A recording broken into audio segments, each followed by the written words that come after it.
Hey there. Did you know that both Gary Hey there. Did you know that both Gary and I do some streaming series? If you want to watch some old survival horror games, you can go to twitch.tv/Duckfeed.tv and watch my Hex Crank live series. And if you want to watch some strange old NES games, Gary is at twitch.tv/NES Oddities. We have kind of erratic schedules, but we would love to have you along. Once again, that is twitch.tv/DuckFeedTV and twitch.tv/NES Oddities. Thank you. Some of our landings were desperate adventures. We are now prepared to meet the inevitable counterattacks with power and with confidence.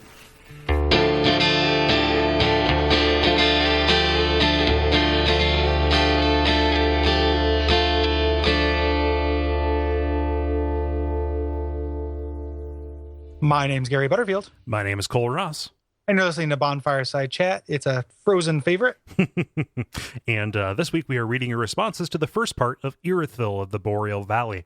As always, we let Bob go, but we really appreciate him taking the time and joining us on the main part of this episode. But now we're here to let you sound off.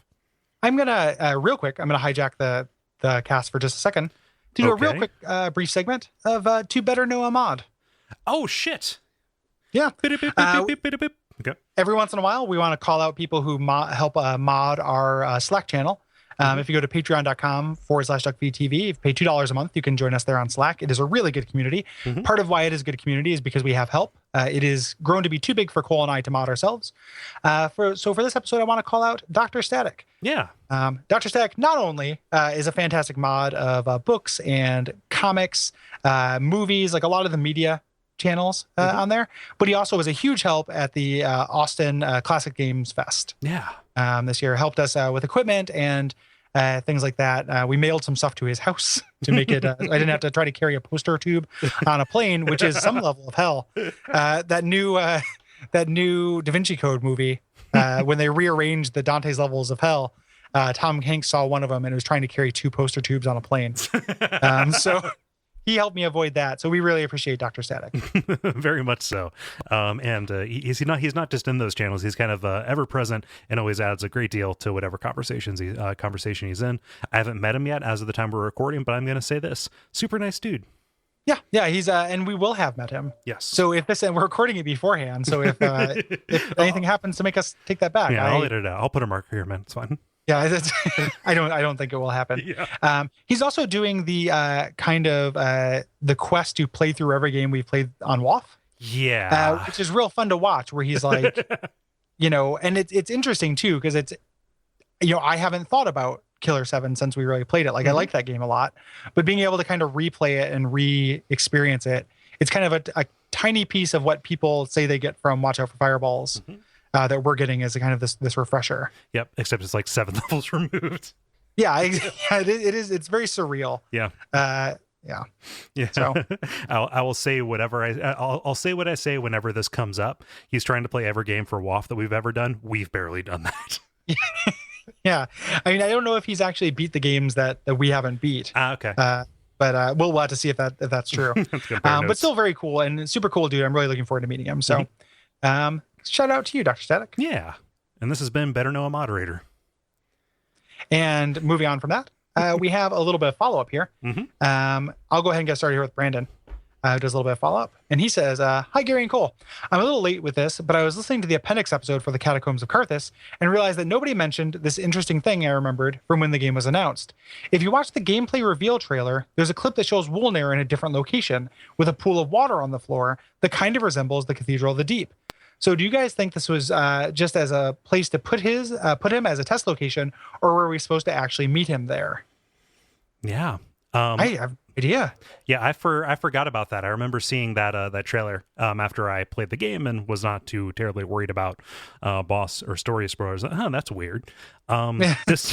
This lends more credence to some of the weird suppositions about the deep and stuff like that. Like, what if Wolnir wasn't afraid of the abyss, but actually the deep, or what if the deep is a profane version of the abyss or flooded or whatever, something like that. That is some weird stuff that they decided to change it like that. Yeah, it is. It is very strange. I have no idea. I didn't think to watch trailers after I played the game because I felt like they would be superfluous. Mhm. I watched the Grindhouse one because I was kind of interested in it, Yeah. because it's stylistically different. Mhm. But other than that, like I have not gone back and watched most of the trailers, so that's kind of cool. Yeah, I don't know. I like to think that because Karthus feels so tacked on, that this Mhm. was meant to mean something, that Cole's right. Yeah. Because it makes Wolnir make sense in a way that he doesn't really, I think. Yeah. In the catacombs, or that he does within the catacombs themselves, like in an area where or in a game where like every area is tied to another area. Mhm. The catacombs are kind of uniquely island-like. Yeah. Maybe, yes, literally uniquely island. Like that is the only area in the game that does not have connections to other areas. Mhm. Like with no sense of exaggeration. I just went like through a quick thing in my mind, and it's like, nope, everything else is a web. So that explains a lot, actually. Yeah. So pretty cool. So, Good catch, Brandon. I wonder if that'll come up in the Design Works book. Oh yeah, absolutely. I'm looking forward to that. Yeah. Quite a bit. So on to the responses about this portion of Irithyll. Chase writes in, finding this area is one of the strongest memories of this game for me. After fighting through the Watchers and High Lord, why am I not on the side of a Van Volnir? This frozen city was a great change of scenery. The only thing I don't like about it is that it seems disproportionately difficult compared to the rest of the game. Maybe I'm worse at these games than I thought, but it seems like everything here hits harder and takes more hits than anywhere else in the main game. That's largely true. I think that there are part like Lothric, like mid Lothric, when you start dealing with those knights that have the healers. Yeah. I think those guys are hit harder and are kind of more frustrating. But this is a huge spike. Yeah. I think. Yeah, and that opinion is kind of echoed kind of across all these responses. Nobody should feel bad for finding this area difficult. No. Yeah, absolutely. And then cue a bunch of responses that's not actually difficult from people, but that's fine. That's video games. Nick, so yeah, thank you. Thanks, Chase. Nick says by contact. I stood at the entrance of Irithyll for a few minutes, taking in what is possibly the best area reveal in a Souls game. After spending a good bit looking around with my binoculars, I noticed that you can actually see Anor Londo directly from the entrance, the spiral elevator. This was a double mind blow of epic proportions, and ranks as one of my favorite moments in a Souls game. Later on, I noticed that Anor Londo, once again, you can notice the elevator stairs, etc., can be seen from the high wall of Lothric just after Vort, but only if you haven't beaten Aldrich and Yorm yet.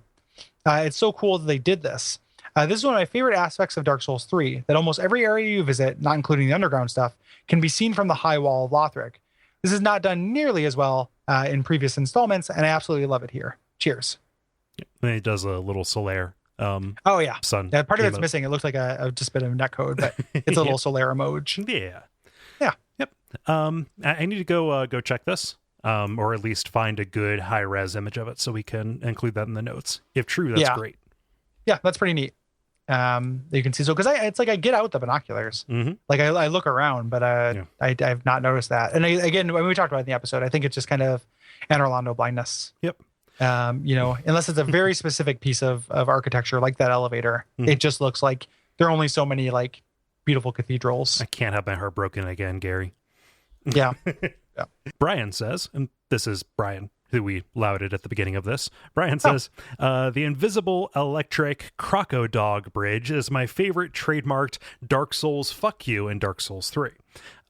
It's such a wonderfully timed moment, moving from the idyllic beauty of the establishing shot of the city to the sudden panic of running into an invisible wall as a terrifying monster appears suddenly to gobble down your insides.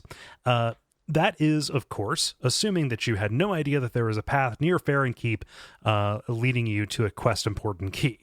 To make this a question, Electro Crocodogs, yay or nay? I'm going to say yay to Electro Croco Dog, nay to Electro Croco Dogs. Referencing something in the next episode. Yeah, where you find them later. I like their placement. I like the way they look. I wish that they didn't fight exactly like the Watchdog. Like it gave me it gave me I don't make light of PTSD, but it gave me a flashback to it. It's like, oh fuck, this is exactly that. Yeah, this is because a lot of the same problems. It's less particle effecty because it's not on fire, but it's still going to be the thing where you're in a shank attacking it. At no point in your field of vision is the wind up for it doing its 360 turnaround attack. And like every angle on that thing is dead. Yeah. This is going to sound, people are going to make fun of me for this. So I recently replayed Demon Souls. I was, referenced that in the last episode. And like, man, do I miss bosses that so if you're designing bosses and you play Dark Souls 1 and Demon Souls, and the strategy is to get behind the boss most times, right? Like that's how you beat the Taurus demon. That's how you beat Sif. That's how you beat like a lot of demons, you get behind them.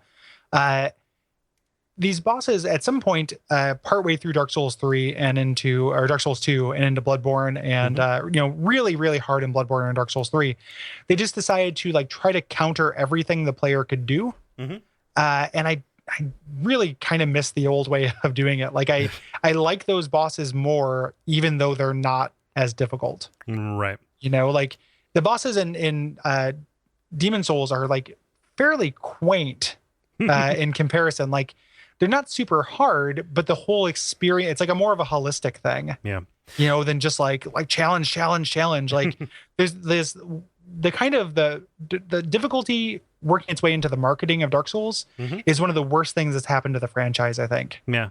And like has really made this arms race of just like, we're going to blow your brains out with, boss kills and shit. Buy me Dark Souls or go to hell. Yeah, exactly. Yeah, I think, what that is, that's proof that you're not playing these games for the right reasons, and you should cede your co-host chair to somebody who's actually good at these games. It's probably true. Yeah. Very true. What's frustrating about it is, so they took that, they saw that criticism, like, oh, every boss is, you get behind them, and they learned the wrong thing from it. The lesson to my mind wouldn't be that, okay, every boss having a weak spot or, like something you can, relatively safely exploit. Like that isn't the problem to my mind. The problem is, it's just the same place for everything. Yeah. Like if what I would like to see, and the more interesting thing aside from just kind of like he can hit you wherever you're standing and fuck you, is you actually have to learn more about them. And I understand you're dealing with bipeds and quadrupeds. There's only so much you can do with that. And obviously the back of them is going to be the back of them no matter what. But yeah, like it's frustrating that it feels like they pressed the wrong button or like moved the wrong lever. Oh, to 100. Like I agree with you to 100%. Or like at least make the tells that they're going to do these things signaled from the back. Like you see that with demons, right? Like you fight the big demon that you run into in Demon Souls, and when you get behind him, he flies up in the air and does like a butt stomp. And same thing the stray demon does. That's fine. Like that's great because you can see it come. Like I'm behind. My camera is filled with demon flesh. That moves, that's my signal. Like I want to learn bosses. I just it feels like the kind of changes when they've ramped up the difficulty for a lot of these things, that has not always been an elegant curve. Right. Like we praised it when we talked about Maria as being a very difficult boss that like you still have to kind of learn. That gets harder as you go. Yeah.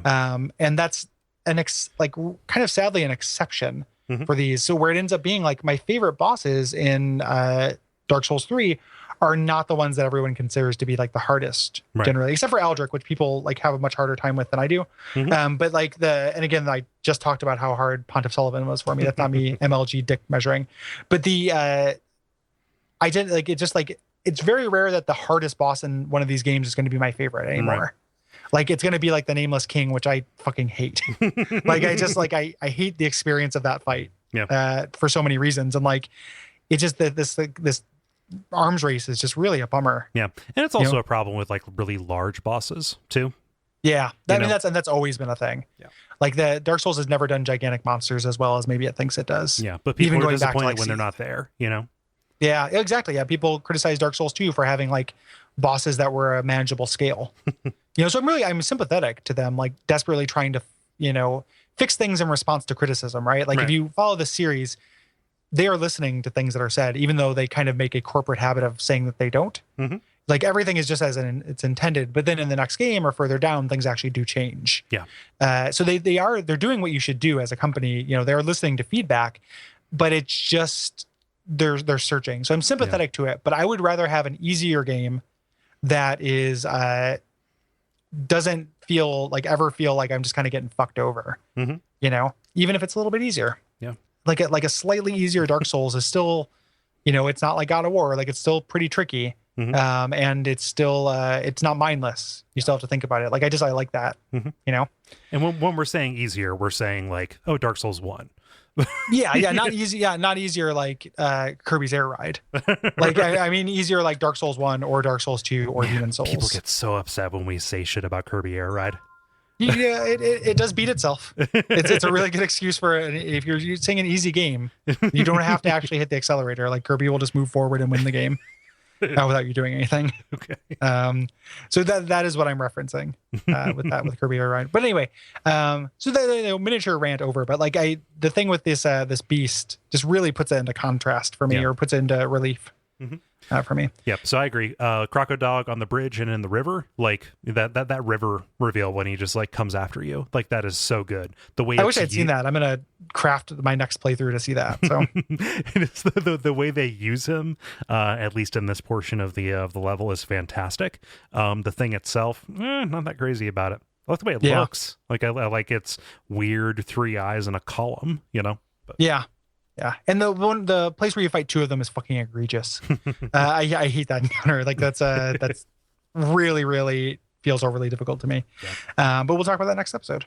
Yeah. Joseph says via contact, the visual presentation of Irithyll is absolutely stunning. If favorite Souls area were a beauty contest, there would be no competition, which is a pretty huge compliment considering a series known for its amazing environments. But I also consider it a masterclass in level design. The winding path upwards from the second bonfire seems almost like a second tutorial, slowly introducing the player to the diverse set of enemies, testing his ability to manage distance and the enemy's attention before opening up to the church square. From there on out, the critical path remains fairly linear, although it takes a lot of unexpected turns that start out looking like hidden areas. Remember that broken window in Anne Orlando? Kind of like that. But the sheer variety of enemy designs and the constantly shifting environment and frequent shortcuts keep it interesting and manageable. Yeah. This is one of the few pro things that I saw about kind of the design of the area itself once your boots are on the ground. Yeah. Well, I mean, this plays into a little bit what we were talking about at the end of the episode last time. Yeah. About how it being very intentional that it's a roller coaster ride. Yeah. I think to my mind, Joseph is maybe giving a little bit more credit for subtly introducing enemies. Like if you walk forward, you're very likely to run into your first set, like your first trio kind of right away. Yeah. Because there's one guy walking away from you. There's another guy who jumps out, and a guy walking down, and then a guy who jumps in from the side as an ambush. Like it doesn't ramp you in. Like the way to do what they're talking about would be to have just the sword guy, just the shield guy, just the fire guy. Yeah. Then start mixing them up. And it really kind of shows you, 2 of them and then 3 of them pretty much right away. Yeah.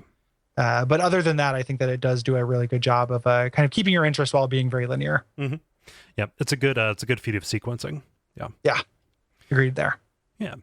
John writes in saying, I found this to be the most challenging section of Dark Souls 3. Those mini dancers messed me up every time, just like the big dancer was my challenge boss. I still can't do it solo, unlike the rest. The mini dancers, I believe referring to the Pontiff Knights, moved far more while attacking than most enemies do, and you had to be exact with your rolls. The gaping rat, upon entering the valley, was also energetic, and I seemed to run out of stamina far too quickly. I just like an energetic rat. Yeah. Hey guys, what's going on? Hey, what? Yeah. As to the city landscape, it was initially reminiscent of your discussion of Hade's Tower of Flame, and not being coaxed into thinking this city was a copy of another city in Dark Souls 1. But the pictures the Silver Knight was looking at gave it away, though. I know that girl anywhere. That knight looked like he had lost his love and given up, but it was all a ruse as an arrow pierced my back, flattening me. I guess I should have prostrated myself more for Guinevere. Yeah. So I didn't realize I was offline when I was playing. I was like, wow, there's no, great chest ahead or whatever. Or like, what a view. I was like, that's remarkably restrained. Are they filtering those out? And then I went back through the area online and like just people just ejaculated that shit all over the place. Yeah. Yep. Garbage trash 2016.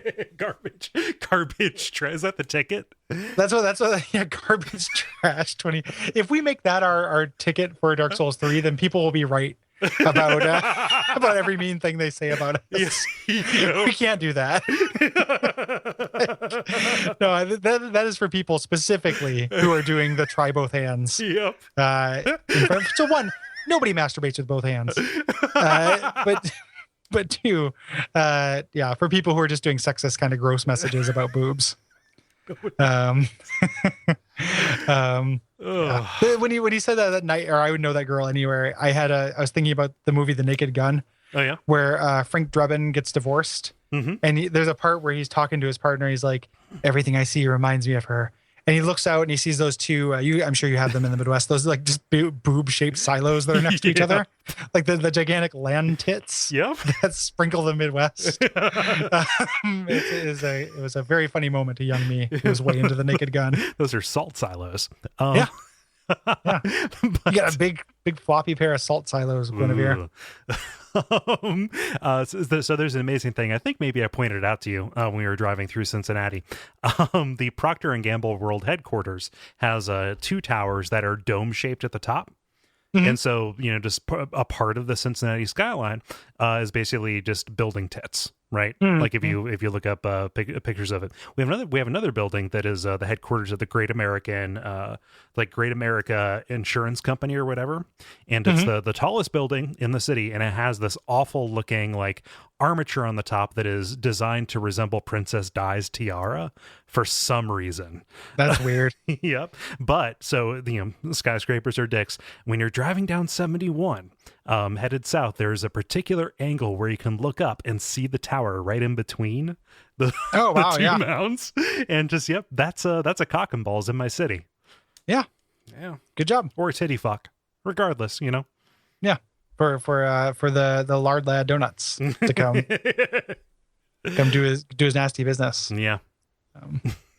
Alex says by contact, this area is incredibly difficult, so I did what any good sun bro would do and summoned help. But invaders love that fountain bonfire. We faced both red and purple phantoms right away. The red phantom picked off my sun bro before he even made it up the stairs, but to my amazement, the mad phantom that invaded next turned on the invader and helped me kill him. Then just straight up executed all the knights, leading me through the level to the Church of Yorshka.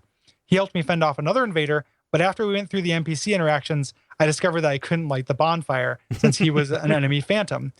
We soldiered on, careful not to accidentally dice each other up, and he heroically got me all the way past the distant manor through the second beast, though the second beast chewed through his health and healing.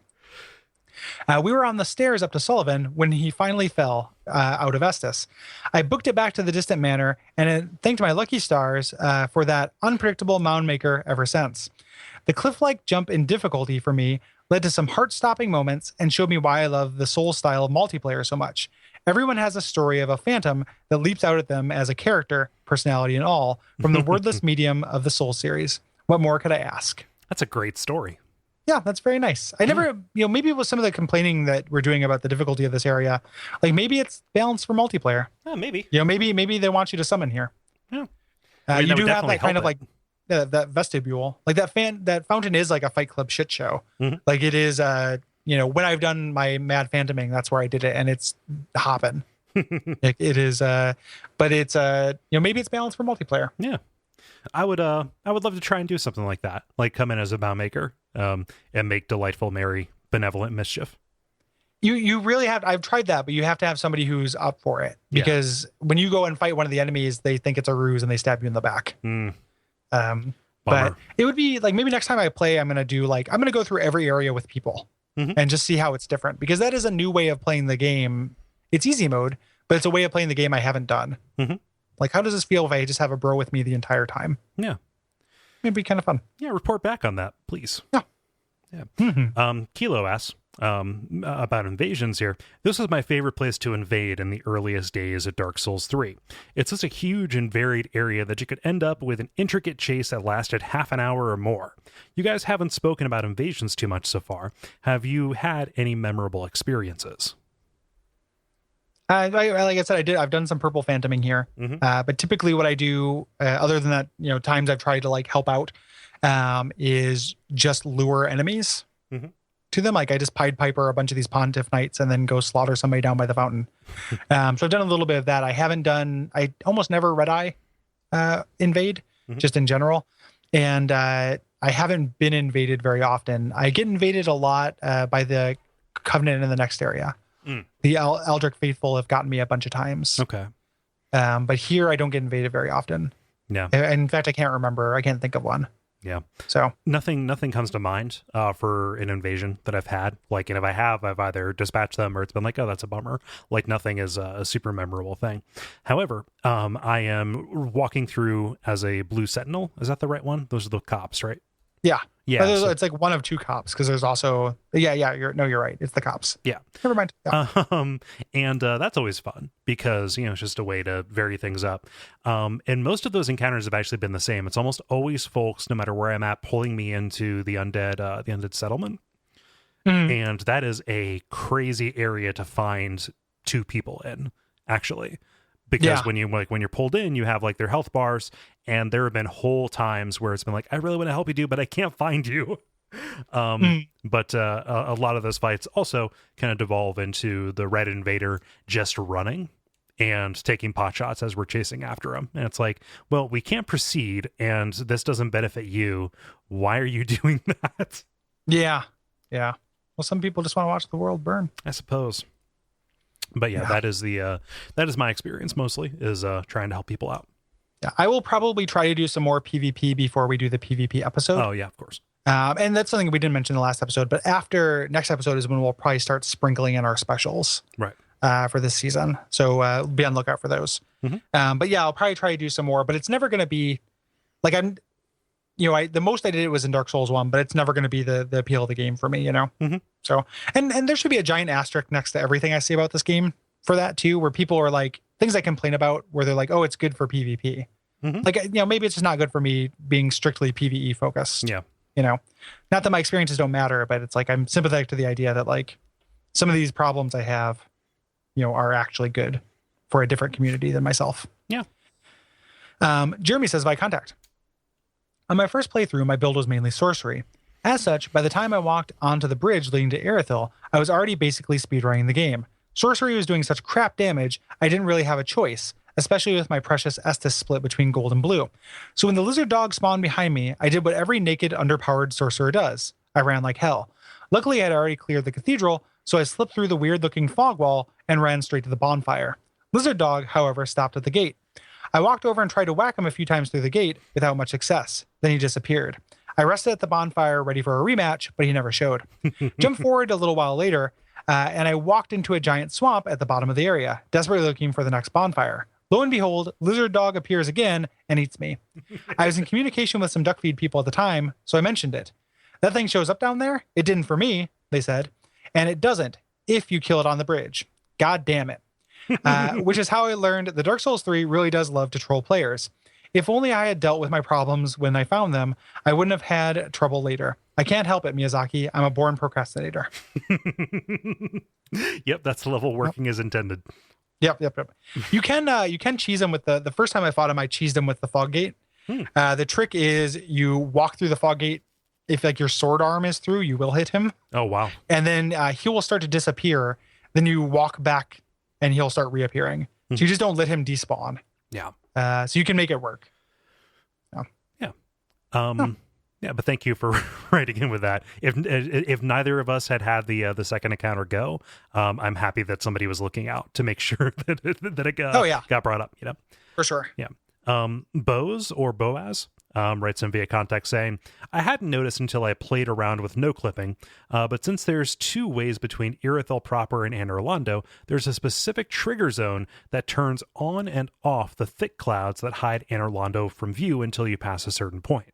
Up until then, I hadn't realized that it was actually hidden like that while you are in the lower city. I had an ideal moment while fighting my way down toward the river, and the alcove where you fight the dogs. Oh, I've seen these hollowish dogs before, I think. Then I look a bit closer, and the dogs have human skulls. Now that's a cool, creepy image. Sorry, dog dudes. The dog dude afternoon. I wonder, so that cloud, so the idea, I haven't looked into this very much. So he's saying that there are clouds that spawn or despawn depending on certain things. Earlier, someone said you can see Anor Londo from the high wall, but only after a certain point. Only before a certain point, it says. Yeah, only before a certain point. So I wonder if it's like the clouds move or something like that, if that's related.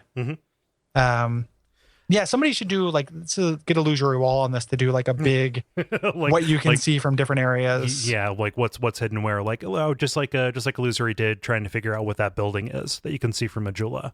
Yeah, it's the crypt, I guess. Yeah, I would love to see that. Like, I would like to see a big gallery of like these different things. Yeah, such thing might exist, but. Also, this is a reminder that spoilers are off if you're just tuning in for this. I don't know why you're not, but there's a wall of fog that is blocking where that is blocking the untended graves when you're looking down at back at where Firelink would be. Okay. Yeah, so like this fog is like tactically deployed to hide plot relevant shit from you. Weird. Yeah. Yeah. Yeah. Interesting. John says by contact. I had a very Gary moment when it came to Pontiff Sullivan when I beat him on the first go without any difficulty. His wide swings never managed to really put me in a threatening position, and his ghost companion never bothered me. In fact, the ghost has a pattern that mirrors Pontiff Sullivan. If you watch the ghost, you see him do a move, you can expect Pontiff to do the exact same move a moment or two later, like he's buffering or something. My friends told me about how they had trouble with the Pontiff, and some even put the game down for a while. But I've beaten him on the first go all the way up through New Game +3. Jesus. The final thing of note for me in this area was that our old friends, the Silver Knights, were my old friends, the Silver Knights. I was filled with glee when I saw they were back, especially the one who was standing in front of the portrait of Guinevere. That's just a smooth taste of what's to come in the next episode, though. Overwhelming disappointment. I have to say, though, that the Silver Knights bothered me a little. They came directly from Dark Souls 1, Poison All. You have to hit these guys a smooth 3 to 4 times, even with a claymore, to stagger them. Meanwhile, if they get one hit off on me, they're knocking me around like the rag dolls of the rats they used to trail around in my feet in the original game. Yeah. Yeah, I have not had that. I know what you mean by Gary moment, where it's like it's just different for you than everybody. But I'm the opposite of this. It did take me more than one try for Eldrick, but I can beat Eldrick on the first try really consistently now. Yeah, and I know he's a stopping point for a lot of people. So that is kind of the Gary moment I had there. It's a big 1-2 punch here, regardless. Yeah, and there's such different fights that I could see a person who traipses through one having trouble with the other, and vice versa. Yeah. One of the way that I play Dark Souls, which is very cautiously, is how you're meant to play Eldrick. Yeah. So the Silver Knights are kind of a pain in the dick to fight.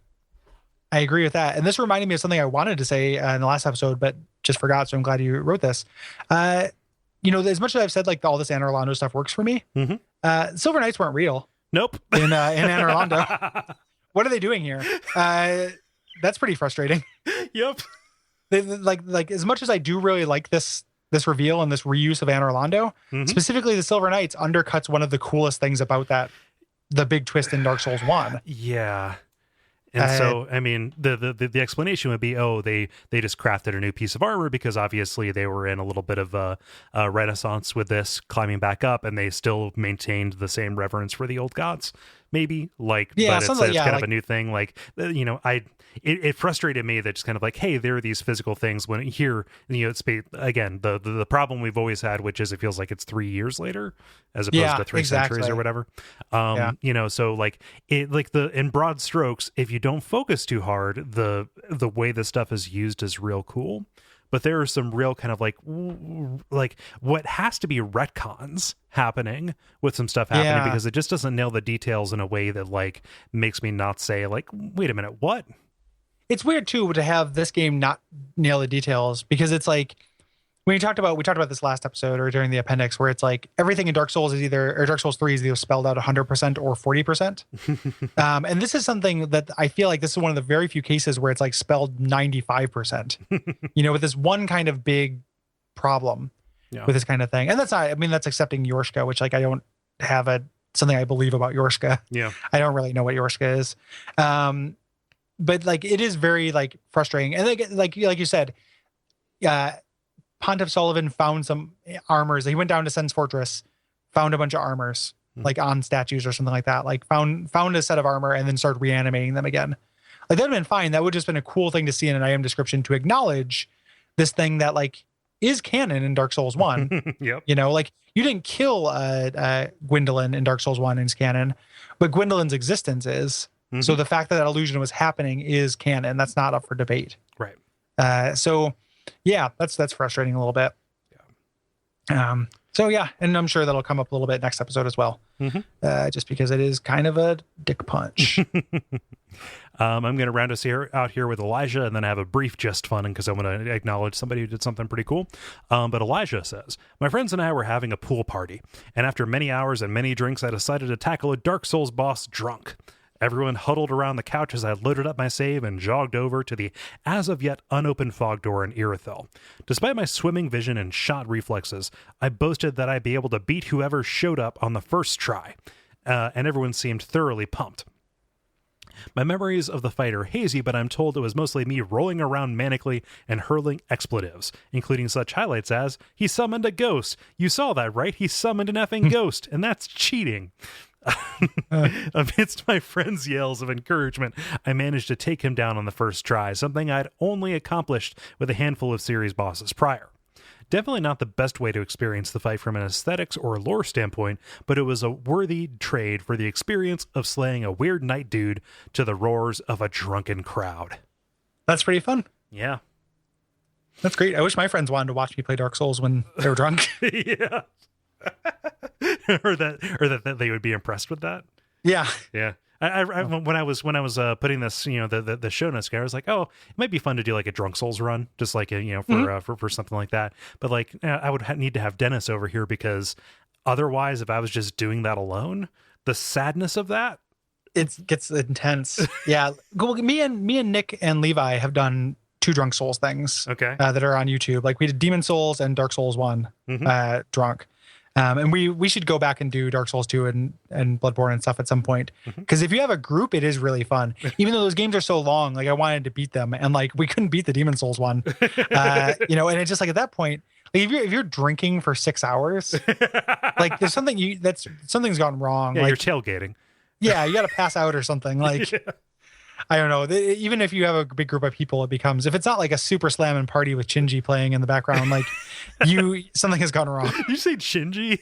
I love pronouncing it as Shinji. I think that's very funny. So welcome, Florida. Yeah, Florida. Yeah. Yeah, that's a great story. Yep. Thank you. Thank you. Intimidated by them, the only person who has a problem with this boss, apparently. But yeah. We have some just fun in here. A couple of episodes ago, I put out a call, like somebody wrote in alluding to them having some pigeon stories and pigeon experiences. And Gordon, as a listener who wrote in, I'm not going to share the entirety of it, but told some cool stories about working at a zoo in Scotland with some Victoria Crown pigeons and Nicobar pigeons and other kinds, talking about their behaviors and poops, and that was super cool. Thank you. I love hearing about birds. And there's even a PS here. Like, we are just kind of stranger than fiction in Gordon's life, because they say, PS, pertinent to the rest of the last appendix, I have also taken part in combat juggling, which leaves a lot more bruises than I expected, as there was always that guy who took it deadly seriously, who was also that guy at parties. Serious combat but juggler is pretty intense. When you play the game of combat juggling, you win or you die. You're in the great game now, and the great juggle is terrifying. Yeah, that's pretty intense. That's very funny. Yep. So I just wanted to relay that. I enjoy that. If you have any stories related to pigeons or Dark Souls or anything, you can hit us up at duckfeed.tv/contact. Not everything ends up in the episode, but we read them all and we keep them all. So even if it is something that is tangentially related, it may end up in an episode later. I don't want that to discourage anybody from writing in. Right. The fact that it may not end up actually read at that time, maybe read later. Yeah. So we'd love to hear that. Specifically, your thoughts about. Some of those kind of came through this time, but specifically the Anne Orlando part of this area of Irithyll. Yes. Yep. And do that. And also, if you don't have anything to say about that, but also like you have something about the dungeons or the profane capital, any of that, then, I basically file all of those away whenever it's appropriate and then pull them up. Yeah. And I'm looking forward to a group of people telling me that the twin gaping dragon monsters are no big deal. Because I think that's a really, really one of the hardest encounters in the game. Yeah. So have you fought those things yet, Cole? I saw them and I was like, nah, there's nothing that important back there. It's how you get the Ring of Favor and Protection. I know. It's such a good ring. I know it's a good ring. I don't want it. Yeah. I mean, I don't want it as much as you don't want to kill those fuckos. Yep. Like, and it's right in the Aldrich Faithful section. So if you're human and you want to summon help, like you're just gonna get invaded a bunch of times by dickheads with spears. It's the worst, those things. But if you have anything to say about that area, please hit us up. Yeah. Yep, and then there's the usual stuff. Backing us on Patreon makes a huge difference. We're doing more live events this year, and people are able to come out and see us. Our next one's going to be in October at the Portland Retro Gaming Expo, and more next year probably. But we're only able to do that with your support, along with other stuff. We're pretty close to Gary and Jeremy being able to do their Days of Future cast. We're within $200 of that goal. Yeah, that would be fantastic. The guys who wrote a lot of the X-Men animated series followed me on Twitter, and it was an awesome, those I want to send this back to my 13-year-old self moments that just feel really, really good. Follow Jeremy as well, which is awesome. Yeah. But that is, if you haven't listened, the pilot is up, and it is an affectionate but kind of goofy takedown and summary of that show, and is really fun to do. Jeremy is a delight. So he's a hilarious dude. Definitely. Oh. I secretly love him. I'm happy to joke that about you guys buried the hatchet. Yeah. Oh yeah, I buried in his fucking back because this is all just a little sugar before the spice, baby. I will send you to heaven before I send you to hell. Oh, Jesus! Then you're gonna fuck him? Like what? Yeah. Okay. Mon ami. It is super fun to do. And Jeremy, speaking of which, Jeremy's is somebody we met in person after this episode. So I know, right? Fantastic. Yeah. How cool. We are very lucky. Yeah. So please hit us up on that. And there are a lot of other shows the sky's the limit on that thing. Like it goes up quite a bit, but the final goal, which is, fully 3 times what we're at now, is pretty amazing. Yeah. And it's when we quit our stupid chump jobs and we just do this we just do this. Yep. And yes, that would be cool for us, but it'd be cool for you guys too. Yeah. That's the kind of thing, if we were doing this all the time, imagine, more robust off seasons. And being able to, Bonfire Side Chat, this structure could live in some way like other series that would support it, that have these rich lores and things like that. That's all stuff that we could do. It's a big time commitment. Right now, Bonfire Side Chat is not a huge time commitment because we play through the game a couple times and then we play through it for the show. Yeah. We could do something that is if somebody were why don't you guys do this for the Witcher series? Oh, yeah. We could, if we could totally do that with additional funding, because we wouldn't go to our chump jobs. Yeah, we wouldn't go work for the man like corporate stooges. Yeah. I mean, I like my chump job quite a bit, but I like this more. Yeah. So it is, we love it. We really appreciate people helping out who do that. If everybody who listens to this gave us $1, we would be just about there. So if you have it in your heart to give us $1 a month, $12 a year. It's it's less than an LP that you kids are always listening to. It'd make a really big difference. You mean a long play album? Yeah, a long play. Whew. Yeah. So I don't have anything else to add to that. Bundle up, fellas. Absolutely. And ladies, because Umbersa.